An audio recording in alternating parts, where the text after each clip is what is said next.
What if every dollar you earned could become a soldier, building your freedom, your future, and your legacy? The truth is, the rich don't work harder. They work smarter. They build systems, not paychecks. They turn income into assets and assets into independence. The rich don't work for money. They make money work for them. Most people spend their entire lives chasing paychecks, only to realize too late that their money never learned how to multiply.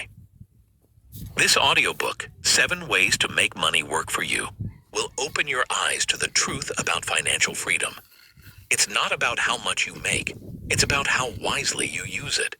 You'll discover simple, powerful, and proven methods that the wealthy use daily to grow their money even while they rest. As Warren Buffett said, if you don't find a way to make money while you sleep, you will work until you die. Your money should serve your goals, not your fears. This is not theory. It's a roadmap that turns your income into income-producing assets, your ideas into cash flow, and your discipline into wealth. Don't work for money. Make it work for you. If you're ready to escape financial stress and build real independence, stay till the end of this audiobook. Like, comment, and subscribe for more powerful audiobooks that will change the way you think about money forever. Smart people make money once and then let it make money forever. The way number 1, build assets that pay you, not liabilities that drain you. Quote, the rich buy assets. The poor and middle class buy liabilities they think are assets. If your money is not working for you while you sleep, you are not building wealth. You are maintaining expenses. The difference between the rich and the poor is not intelligence. It is understanding how money moves. The rich know that assets feed them, while liabilities drain them. An asset is something that puts money in your pocket, while a liability quietly takes it out. It does not matter how much you earn. If you continue to buy things that depreciate in value and require you to work harder to maintain them, you will stay stuck in the same cycle forever. The moment you shift your mindset from consuming to accumulating, everything changes. Real wealth is not about having more possessions. It is about owning income-producing tools that make you more valuable and financially free over time. The world is designed to make you a spender. Advertisements, trends, and social pressure push you toward buying the latest phone, the newest car, or a bigger house. But every time you give in, you are trading long-term freedom for short-term satisfaction. The poor and middle class buy things that make them look rich. The rich buy things that make them richer. As Robert Kiyosaki said, the rich buy assets. The poor and middle class buy liabilities they think are assets. That quote is the foundation of financial independence. The reason most people never escape their financial struggles is because they never learn the difference between what feeds their bank account and what empties it. If you want to make money work for you, you must first understand the flow of cash. Every dollar that comes into your life has 2 possible paths. It can either grow or die. When you buy an asset, you give that dollar the power to multiply. When you buy a liability, you kill its potential. It really is that simple. The rich treat every dollar like an employee. They ask, where will I assign this money so it brings back more? The poor ask, what can I buy with this? This difference in mindset creates completely different outcomes. If you spend 10 years buying assets that produce cash flow, you will eventually have money working for you. If you spend 10 years buying liabilities, you will be working for your bills. An asset can take many forms.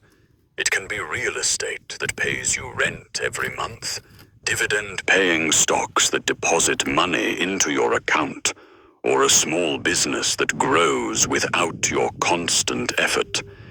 Even intellectual property, like an online course, an e-book, or a YouTube channel, can become a digital asset that earns while you sleep.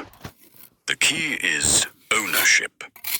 You must own something that produces cash flow. For example, if you buy a small apartment and rent it, that property not only increases in value over time, but also provides you with monthly income.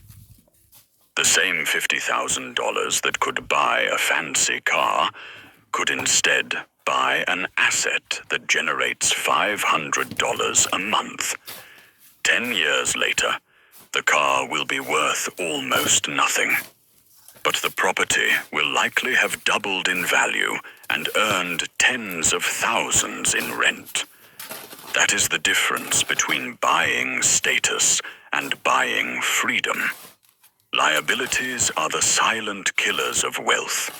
They are the beautiful traps that make you feel successful while quietly draining your potential.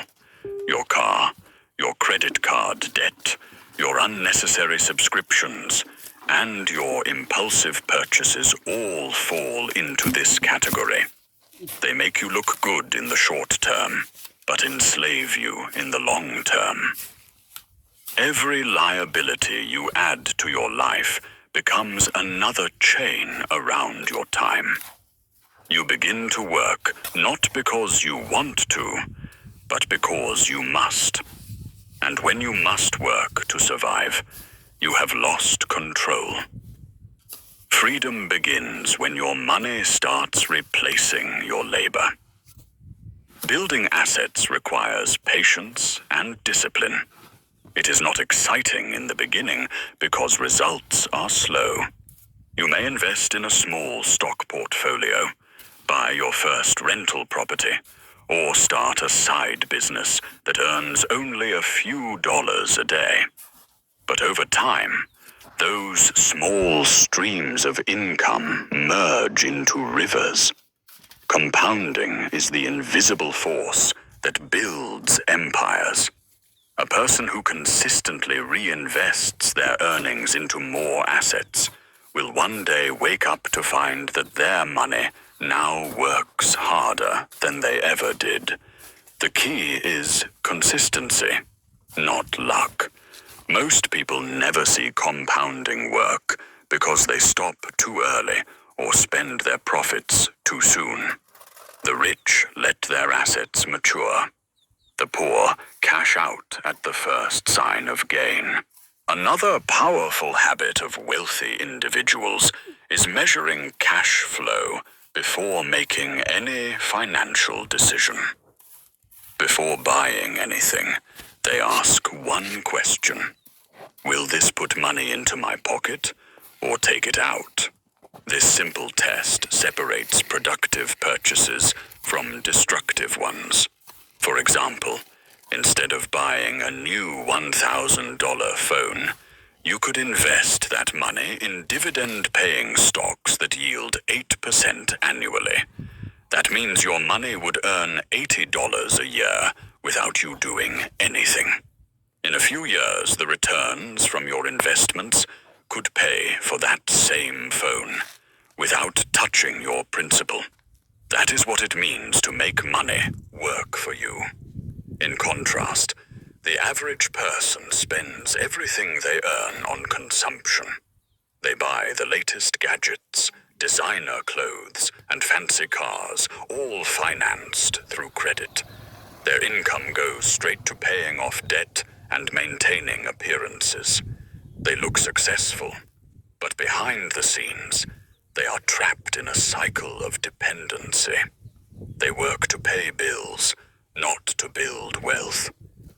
The tragedy is that most people never realize how close they are to freedom. By redirecting just a small percentage of their income into assets each month, they could eventually replace their job with passive income. But because they lack patience and financial education, they remain stuck. If you truly want financial freedom, you must rewire your mindset. Stop measuring wealth by what you own and start measuring it by what works for you. A person with $1,000 in monthly passive income has more freedom than someone who earns $10,000 a month but needs every dollar to survive. Freedom is not about luxury. It is about choice. The ability to wake up and decide how to spend your day without worrying about bills is the highest form of wealth. Every asset you build brings you closer to that freedom. Building assets also requires awareness and courage. You must resist the pressure to fit into society's definition of success. While others chase trends, you must chase ownership. While others spend on consumption, you must spend on creation. When you choose to build assets, you choose long-term power over short-term pleasure. You must learn to say no to instant gratification. Every time you delay a purchase to invest, you are planting a seed for your financial forest.